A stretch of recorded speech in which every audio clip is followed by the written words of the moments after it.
Welcome to the Advise Show, media with the common sense approach. So we have an update to the story of Tyshawn Lee. Now, if many of you who have not seen that, we'll put the card somewhere on the picture where you can catch up with some of the videos from the beginning all the way up to the last video we reported on. Now, there's been another update that they actually got the person who was the actual executioner. Now, if you don't know much about the story, they took Tyshawn Lee, a little kid, brought him to an alleyway and gunned him down execution style in Chicago. Let's go ahead and roll the update. This is the man authorities say pulled the trigger, 22-year-old Dwright Boone-Doty, who's been in custody since November on an unrelated charge.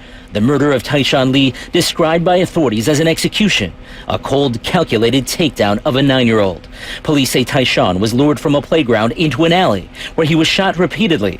The fourth grader's basketball found nearby. A wound on the boy's hand suggested he tried to shield himself from the gunfire. Tyshawn Lee was murdered in probably the most abhorrent, cowardly, unfathomable crime that I've witnessed in 35 years of policing. Weeks after the murder, authorities identified the three men allegedly involved. 27-year-old Corey Morgan, charged with first-degree murder. 22-year-old Kevin Edwards, who is still being sought. Authorities say he may be hiding in another state. And the third man, Boone-Doty, who was initially jailed on a separate gun charge, but tonight was charged with Tyshawn's murder.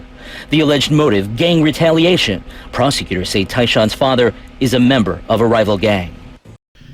It's good they got this sixth savage, but unfortunately, it's many, many more. These savages that's running around doing this stuff. I tell you what, you better not let me get no money. You better not let me ever run for president. But I'm gonna tell you what would happen if I had to run for president. Your days would be numbered, because all those street gangs, I would deem them domestic terrorist organizations, and I'm coming around every last one of you up. You won't be on the street corner no more if I had to be president. You know, that's why I tell people I couldn't run for president. I couldn't win because they'll kill me, because I'll be messing with a whole lot of people's money in Washington that benefit off of them drugs. Because there's no way you could tell me that we can have these savages running around in street gangs and nothing's happening to them.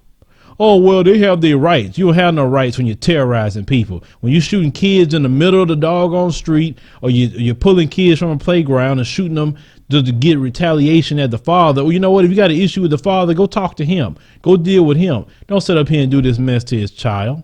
You know, that's why I said in my previous videos, at one point in time, the code of streets used to be no women and no children. And now they don't care anymore. They just do whatever they want to do to women and children, who has nothing to do with the father, the cousin, the brother that's involved with this sort of thing. Now, you know, some of my ways may be a little harsh to deal with them, but, you know, there's a lot of people, you know, who need to be dealt with that way, who's causing violence within the community. And, you know, to me, street gangs are terrorist organizations. They are. Well, terrorism means a political, what's the word they were saying? Political ideology. I don't care less about your definition, because that's how y'all get away with not having the Klan being rounded up. No, terrorism to me is any group who kill and terrorize people, innocent people, who has nothing to do with their lifestyle or whatever. You are a terrorist to me. I care less about your definition, because your definition don't run the world. Your definition doesn't be, oh, well, because they said it, it is the all and be all. No, none of you, not God. You don't make the decision for everything just because it's in your dictionary. Forget your dictionary. These are innocent people that's being killed. They are terrorists, every last one of them. And they need to be rounded up and need to put them in a deep, dark federal prison somewhere. That's where they need to go, and for them to be a deterrent. Listen, I'm all against mass incarceration. But when you have violent thugs like this, that's the people you need to lock up. The people who committed nonviolent offenses, that's the people you need to let out of prison. But the ones that are doing stuff like this, you need to lock them up and throw away the key. That's how I feel about this situation, because this is just so wrong. And this is happening in America, folks. This is happening in America. And this is the thing that I'm outraged about. If it was a Donald Trump supporter, if it was the black phobics, if it was the Klan, or even the police did the exact same thing as these savages that you see up here on this screen, you'd be ready to tear America up. But when it happens with them, you're not ready to tear America up.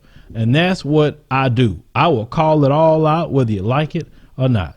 Make sure you support independent media, which is a grassroots movement. There's a link in the description box to our Patreon. Consider supporting us monthly. Hit me up in the comments, use the commentaries, subscribe.